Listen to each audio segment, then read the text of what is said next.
I really wanted to write this particular book. And because so many people really get stuck on that hamster wheel of self help without getting to the actual growth, without getting to the mindset, they end up trapped in this belief that they need to keep reaching to make themselves better. And, I'm a firm believer, I did not make this sentence up, that I'm a human being, not a human doing. Because when I'm keeping myself in this sort of accountability paralysis, this hypervigilance, then it really impacts how I'm viewing the world. It really constructs my whole story. And that's not a place that I ever want to go back to. Have you ever asked the question, how do I love myself when I really feel like I hate myself? And yes, I know this is hard to hear because it's an inner voice that's very common with many people. L.L. Kirchner exposes how the wheel of the self help culture isn't helping people to heal in her new book that is just released, Blissful Thinking, a memoir of overcoming the wellness revolution.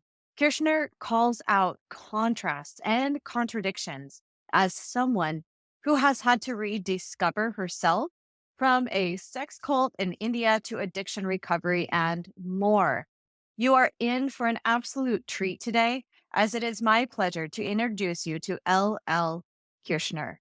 Welcome to the Reframe, where fear is brave. Here, you learn tools, techniques, and strategies to get back in the driver's seat of your own life. I am your host, Rebecca Molman, trauma therapist turned podcaster and course creator. Without further ado, L.L. Kirchner. Well, LL, it is an absolute pleasure to have you here today, and quite a treat. You have a book coming out, Blissful Thinking, and I would love for you just to share a little bit about where the life experiences that inspired the book that's coming out, and we can dive into a little bit more about how do you fall in love with yourself when you kind of hate yourself. Rebecca, that is such a great question. I have to go there first because I have to say, for years, I had a mantra that went like this: I hate myself, I hate myself, I hate myself. And I said it a lot, and I wasn't even aware that that was a drumbeat running in the background. Certainly not when I started this book. So I'll get into this book. Now I've always been a writer. I mean, I remember I got a journal when I was a kid, and my first entry was, I like the mornings, which is actually true. I'm a morning person. So I've always been sort of a journaler, chronicler of life around me. And I'm very interested in how we, as humans, interact with technology, with each other, and as culture and society as a whole. And so I like to write about things that really comment on those larger issues. And in fact, I became a journalist. I went into journalism school, print journalism, not broadcast, even though now I work in live television, because I wanted to be part of the conversation. But what I very quickly discovered was that I am not objective. So back when I graduated from college, they still wanted journalists to not have opinions. They wanted them to just sort of report the news. And I recognized that I would cover politicians in particular, and it was very difficult not to make them look a certain way based on what my reaction was to what they were saying. And that was a no-no then. Unfortunately, I guess I was ahead of my time. If only I had stuck with that vision, but I didn't. And so I actually ended up going into PR, and in my sort of side hustle, I would write about arts, and I wrote a dating column. I wrote about food. I tackled sort of all things cultural in my writing. And when I had the opportunity as a PR and marketing person to go to Qatar, which is in the Persian Gulf, I leapt at it, and I knew I was going to write about it. I knew it was too weird to be there.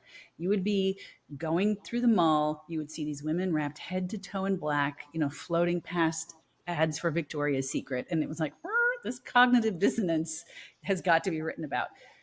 But then events kind of transpired that made me realize I can't write about this sort of as a distant observer. I had to look at it from my own perspective. I had to put myself in the story. Again, that was something that was kind of verboten as I grew up with. So when I first started to do this, I thought I could either go to grad school or move to New York City and just take every class imaginable. And so I moved to New York City and I took a lot of classes. I went and saw many authors. And the one that's really stuck with me early on, I went to Book Expo America and I saw Jodi Picoult. Now, I don't know if you're familiar with her. She writes thrillers about contemporary, true life crime stories. Not a genre I was really familiar with or particularly interested in. But after I saw her present at BEA back in 2007, I thought, that's how that woman is a best selling author. She knows how to get this crowd riled up to the point that even me, like a self-professed, not interested in this genre person, was like, I got to get this book. So I started telling stories on stage. Now, this might seem like it's all unrelated, but it's not, only because it was a quick way to find out what people responded to in material. More importantly, it helped me really get my story together. And my first story was really my discovery of how I had internalized misogyny, which I discovered by living in the Persian Gulf and then having my husband end our marriage over the telephone. And my, sort of internal response was, well, I'm about to turn 40. Who is going to want me now? What good am I now, essentially? Now that reflects sort of on the I hate myself mantra, but I really saw it at that first pass as this way of having internalized misogyny. So I spent years working on that book and trying to get that out, because when I was trying to put that book out, that was not a message that people wanted to hear. This was pre-Me Too, and people were not very receptive. First of all, feminism was kind of still a dirty word, and the idea that we didn't have it all, figured out here was, people thought it was silly. They'd be like, oh, how could you stand living over there? They treat women so badly. And I was thinking, and we're doing so much better here. Anyway, so that book came out. And part of what happened after the ex left, even though that story was confined to really living in the Persian Gulf and then moving to New York City, but after he left, I decided the only way I could get out of this sort of cushy job I had taken in the Persian Gulf, I ended up going to India to study yoga and meditation, because I'm also in addiction recovery, and I have been for decades at this point. And I knew when he left, I was bereft, and my heart. I had a boyfriend who died when I first got sober, and my response was to relapse ultimately. And I knew from how I felt that I was heading for the same exact consequence, the same outcome. Mm-hmm. And so I knew I had to do something radically different. And so I moved to India, and I thought it was going to kind of be a timeout. Like I could just do some yoga and just figure out what my next steps were going to be. And it really changed my life. And most notably, I really saw how our lives were a constructed narrative. They can be constructive. They can be not constructive at all. And so that really kind of set me on this path of looking at how my mindset impacted things. But it also, at the same time, it kicked off this sort of perfectionist, this inner perfectionist that was telling me I was doing meditation wrong, because lo and behold, I wasn't experiencing the bliss. That's kind of the irony of the title. Like, you think if you sit and meditate, you will become blissful. And that was not what was happening. I was actually ratcheting up my anxiety, which can be a consequence of seated silent meditation if you're an anxious person. Now, I didn't know that. Nobody was talking about that. In fact, I wrote most of this book before the study came out from Brown University that shows that that's true, that there can be consequences to silent meditation. Again, it was a study that nobody wanted to publish. I was pitching that story, and people really weren't that interested in publishing it, because it's just contrary to what sort of the popular opinion is. And, I guess that's the theme for my career. Contrary to what the popular opinion says.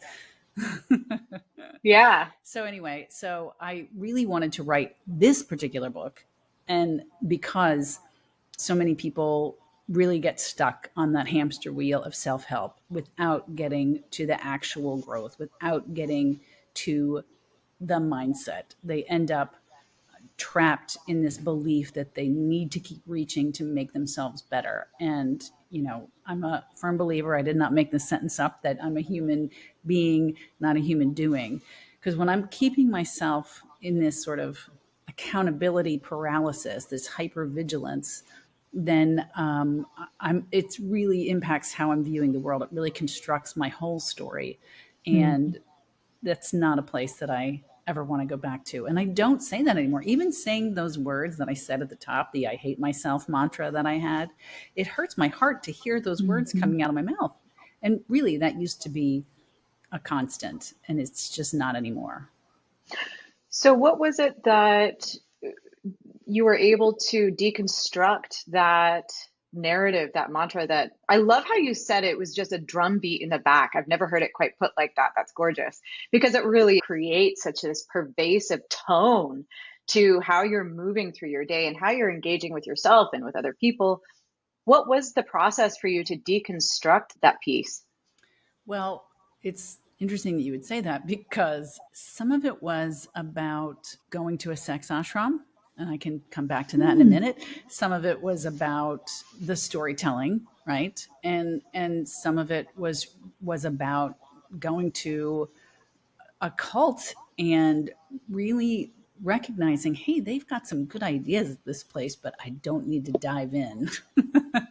So, I mean, first of all, I think that the quest is human, like this desire to want to know ourselves, to know more. It's very human. And I'm not suggesting that there's something wrong with that. I think where it becomes problematic is where, at least if in my case, I kept thinking something outside me was going to tell me what was wrong with me, specifically why my ex husband had decided to just, float off into the ether by, ending our marriage over the telephone. I was not able to not take that personally, because that's of course one of the big things that they tell you, well, don't take things personally, and it's like, well, how can I not take that personally? And so it was really a journey of finding, and this is a very much a concept that I had to first get to through meditation, finding that moment between my reaction and my response. So something happens and I might instantly have a reaction to it. Now, a lot of times my reaction is going to be a negative view of myself. That has been imprinted. I've done a lot of therapy around that. And Mhm. at this point, I'm beyond thinking I'm going to make it go away. That is what happiness is all about. Happiness is about recognizing my inner monster. People talk about the inner Buddha. And every time I would sit in meditation, I would think, well, all I have is an inner bitch and she is pissed. But now I kind of, now she's sort of my friend. Like I laugh. I'm like, there you are again. And it has made me not only more generous toward myself, but also toward other people. I used to be one of those folks who would say, oh, I'm harder on myself than anyone else. Well, that's not a good thing. I don't know why I thought that was somehow admirable. Or a badge of honor? Yes. Yeah, it's not. When I got to India, one of the things that made me so convinced that something there was going to heal me was I just quit smoking. Now, have you ever smoked, Rebecca? Hmm. Yeah. I had smoked since I was 10 years old, and I never smoked a lot, but I loved it. And I could not imagine quitting smoking. And even when I would quit, like if I would quit for, I don't Mhm. know, a few weeks or a month or whatever, I would get to a point where I would think, my life is better with cigarettes. What am I doing? And then I got to India, and without trying, it just fell away. And I did have a meditation teacher there who I remember one time I went to him in a panic because the other thing that I wanted to be able to do perfectly was become a vegetarian, which I still haven't managed that one. But I said to him like, oh gosh, I how am I ever going to give that up? And he said, well, when you're ready, it will just fall away. And I thought, oh, that's never going to happen for me. And I would have said the same thing about smoking. I would have said the same thing about so many things. And again, what I found is that by that allowing myself to have that short moment, I don't create as many problems, which then also gives me the opportunity to reframe things. Going back to that idea of how we construct a story. If I can look back at events and see how I did everything wrong, or see how I could do things better, which it's just a little teeny switch, but that Hmm. kind of reframing, it makes all the difference. And there's nothing, I love the word admirable that you pulled out, because that's exactly right. There's nothing admirable about seeing myself as the piece of shit at the center of the universe, right? Absolutely. I think there's a theme that you're also touching on repetitively, and it's that part of not divorcing yourself. And I love that you brought this up because there are parts of ourselves that are just so hardwired into us, but it doesn't mean that that is us. That was actually handed down to us, but we walk with those versions of ourselves. And to pivot towards, to if you had a big dining room table and you brought all of those versions of yourself and dined with them and had conversation with them. And I love, there's a practice that I encourage my clients to do where they make an avatar for each of these aspects and name them different things, so it gives them that little bit further distance. Then you can walk through time and space in step with these guys and choose to engage or also choose not to engage. Yes, I love doing archetype work for characters as well. And I pick them from my own life, right? I have little archetypes for all of the inner bitch is one. I've got the, the inner prostitute, et cetera, et cetera. So one of the things that I lived with was this inner prude who was always criticizing how I was conducting myself in relationships. And I had this amazing mentor in recovery. I wanted a relationship, but he kept pointing out, you don't have time for a relationship. And I finally believed him and signed up for like a no strings attached kind of adult website. And I really learned how to be honest by doing that. I had no idea the levels of subterfuge that I was going through to try and go out on dates with men. It also helped that I had gone through a very early menopause. This happened while I was in the Persian Gulf. This was another aspect of wondering, gosh, who am I now? What value do I have on the dating market? Right?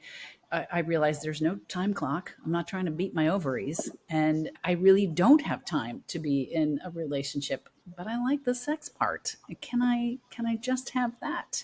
And maybe regularly if possible, and with more than one person if possible. And so that is what that enabled for me. And it enabled me this, not only a sexual agency, but just more agency in my life in general, more surety, more knowledge of myself. And to me, it makes perfect sense because, again, I had studied a lot of meditation, studied with a lot of teachers. We're always trying to activate the neocortex, but it's the lizard brain that's back there reacting to trauma. So is it really a surprise that by allowing my lizard brain to relax and enjoy itself through sex that I would find healing? No, it was not a surprise. And so anyway, I went back to India, and I ended up at this place called Balanced View, where, and I call it a cult because that's what a lot of people call it, but they lived in community and they have centers and education, but they talked a lot about how what happens to us is data. Now, at the beginning of this, again, I couldn't not take everything personally. A mosquito could Hmm. bite me, and I would think, "What did I ever do to you?" And and so by the end, I've got this opportunity, this moment between my reaction and my response, and into that moment, I can see it as just data, things that were just happening, and I was so attracted to that because if there was one self help truism that I can't stand. It's everything happens for a reason. And it's like, no, everything happens. Reason is what I make of it, right? That's reason. And again, that is that opportunity that I have to tell a different story. And I find those archetypes for me, I like that construct is very useful, not only to develop character work, but in my personal life to see characters that are impacting me, like all the ones I've mentioned, plus my inner puppy. Oh, yeah. It's such a common belief or misconception that we have to go outside of ourselves for the actual work and healing to happen, where the irony is that all of those things outside of ourselves, all those practices, whether it's in India or down the street at the yoga studio, right? Or you think you need to go find this amazing mentor. And really, it's just a pivot back inside and doing the work from the inside out. And it's also really fascinating that you found it through liberation of your relationship with sexuality, because that brings you back into body. That's a very physical aspect. And all of that programming is lodged in our bodies. There's that book, Body Keeps the Score, that many people know about.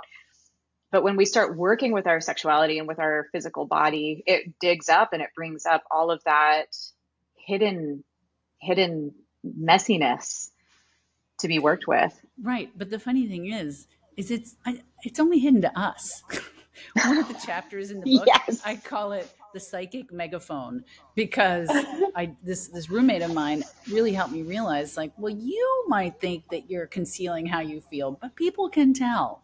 And Mm. wow, that was a real revelation for me. I mean, this part isn't in the book, but it was actually a big revelation for dealing with my parents. Like at one point, I finally realized, well, no wonder I have these difficult conversations, because they love Fox News. I don't want to talk to them, and and I had to really sit with that and accept and get to a different place with it, because my mother, she was terminally ill. I didn't know how much time she would have. I didn't want to have the last moments of our time together be Mm. characterized by this kind of fraught interaction, right? So Mhm. um, again, it's about seeing myself almost as a character in a story, which is where writing has been really helpful to me. And I have, at this point now, I've gone back to fiction. I'm working on a series about women at the end of World War II, because there's a lot I want to continue to explore. But you get to a point where I don't have these constant messes to write about. Which is probably a good thing. No, I'm delighted to report I got everything I ever wanted. And writing is such a process to digest, to take that experience of change and transformation, which is something that everybody's really going through all the time, hopefully. Hmm. And if you're moving forward, it's by nature change and transformation. And the writing process is a way to digest that out of your mind and how to make sense of it onto paper.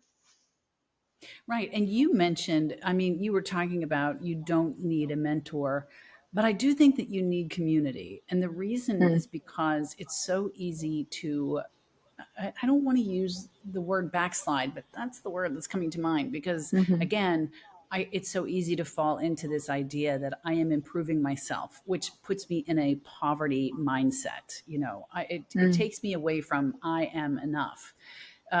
So it's more a matter of just surrounding yourself with supportive, loving people. That doesn't mean people who never, tell you, who never offer any kind of feedback. It just means people who have your back, Mhm. not people who will kick you while you're down. And that was a huge, huge lesson for me, as well, because the other thing I discovered was it wasn't just my uh, intimate relationship that left a lot to be desired, but so did my friendships. But I was Mm. doing the best I could based on what I knew, based on what I had grown up with. And, on the one hand, I'm lucky to have indoor plumbing based on the trajectory I was initially putting myself on.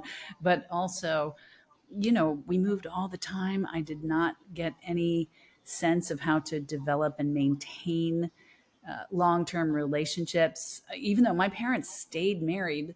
to the bitter end. They have both passed now, but they would not characterize their marriage as happy. It certainly was never one that I wanted, and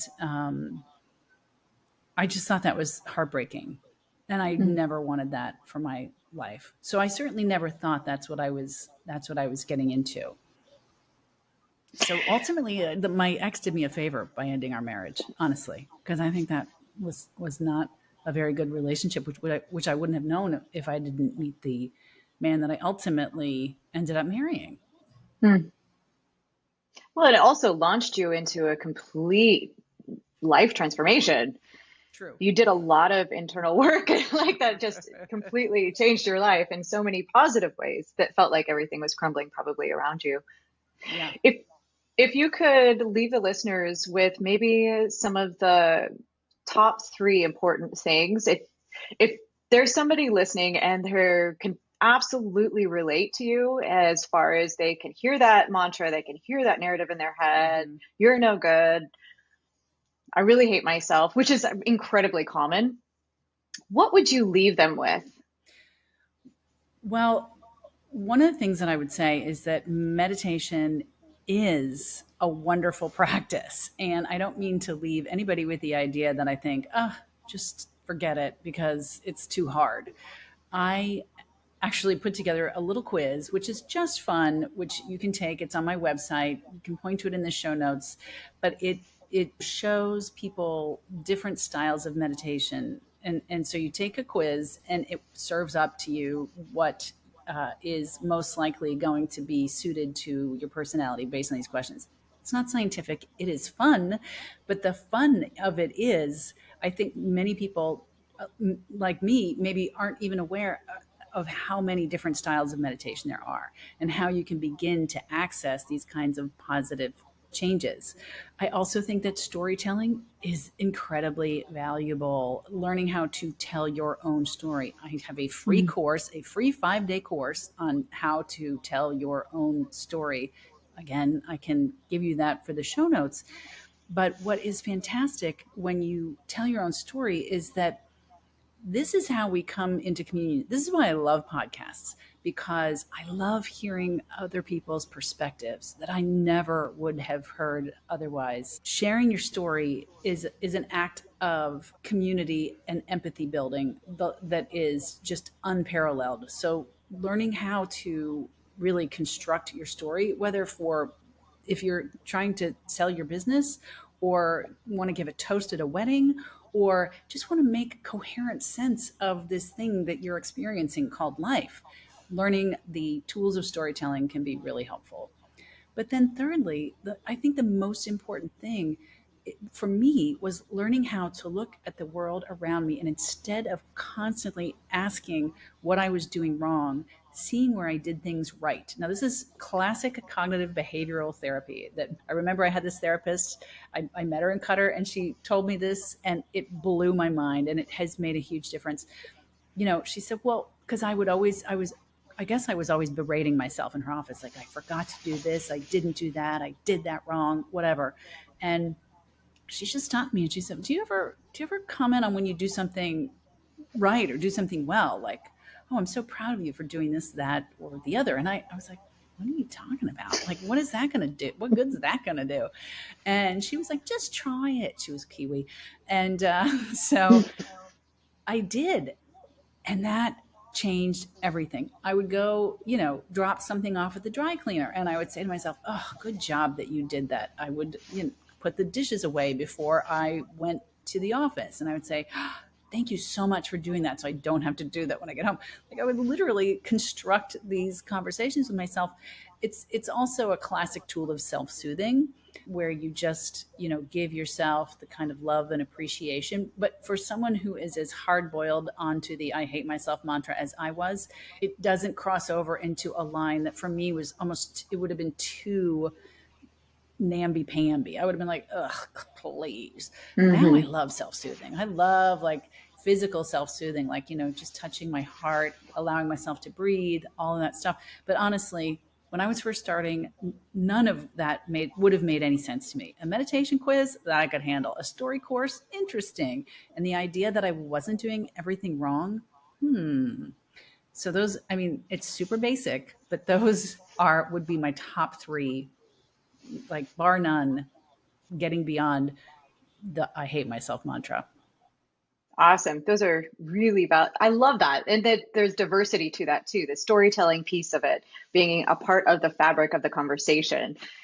I do have a question for you. The anxiety type A personality, mind won't shut down. Can you just briefly talk a little bit about some techniques that might be helpful for people? Because we get told all the time, right?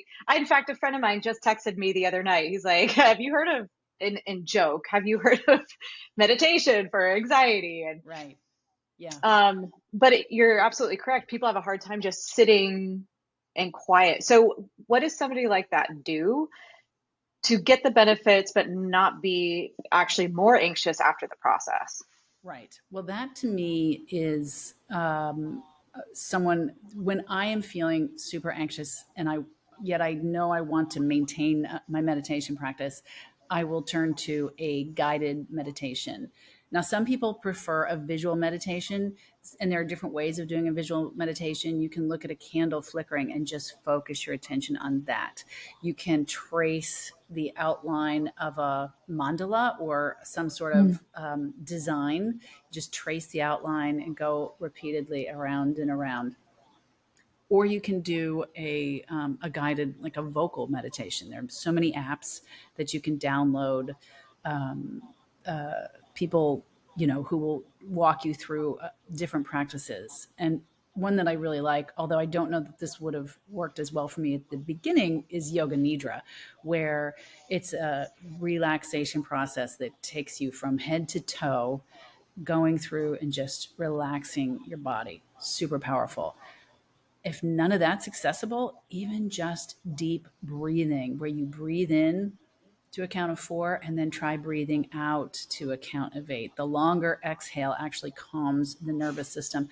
And so these are just a few simple tools. But I really highly recommend, if you're plagued by anxiety, I think I would have probably done well to see a therapist. But, this is another part of my story. I was broke after that divorce and I moved to India and then I was living in New York. I didn't have insurance. And one time I tried calling a doctor's office and they were like, we can see you in 8 weeks. And I was like, 8 weeks? I'm going to be hanging from the rafters. But I mean, I felt that way. And so I think that we would do well to take our own mental health very, very seriously. And anything that is sort of chronic or plaguing or interfering with our ability to continue moving through life needs serious attention because we deserve it. I always say life is too long to be miserable. Oh, yeah. Oh, yeah. And it really helps to have someone that's trained to be able to go through the real sticky pieces. Absolutely. Well, Lisa, it's been an absolute pleasure to have you here. When is the book Blissful Thinking coming out? That is going to be available in September 26th. Very cool. Well, I'll make sure to put everything in the episode notes. And just thank you again for taking the time and sharing you. Rebecca, it was a pleasure to talk to you, and your yellow background gives me great joy. It does me as well. Hey guys, I hope you enjoyed this episode. Please leave a review and share on your social media, or share this episode with someone that you know would benefit from hearing or watching this. It helps bring this content to more people that need to hear it the most. And as always, may you be the change you desire to see in the world.